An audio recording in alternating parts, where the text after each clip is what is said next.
Il y a quelques jours, j'avais répondu à un entretien avec Rachid Achachi pour sa chaîne Onde de Choc TV, ODC TV. Vous avez dans le descriptif le lien qui vous mène à l'interview et on avait développé sur l'arrestation d'Ekrem İmamoğlu qui était le maire d'Istanbul.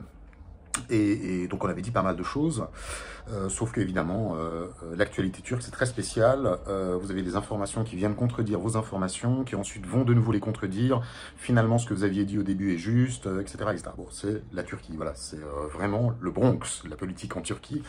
Alors, moi, ce que j'aimerais ajouter aux propos que j'avais tenus lors de cet entretien, c'est que Ekrem İmamoğlu était au courant en fait, de sa future arrestation.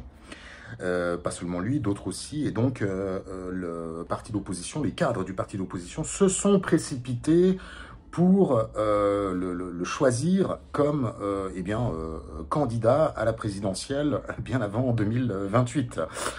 Pourquoi est-ce qu'ils se sont précipités pour le présenter comme leur futur candidat à la présidentielle?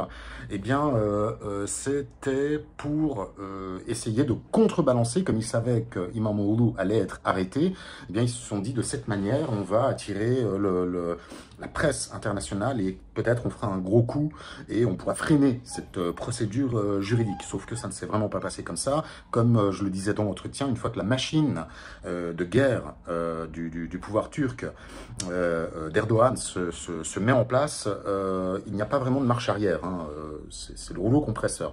À part pour des cas de figure qui ne concernent pas la politique intérieure en Turquie. Je pense notamment au pasteur évangélique Brunson, hein, n'est-ce pas, qui avait été arrêté pour séparatisme, soutien au terrorisme du PKK en Turquie.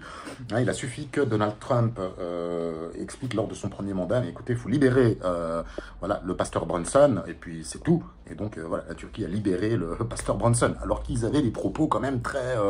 non, non, la justice fait son travail, on verra, c'est elle qui décide, nous n'y sommes pour rien, etc. Bon, comme quoi, voilà. Alors quand il s'agit de papa Trump, et bon, bah là, on exécute, hein, effectivement.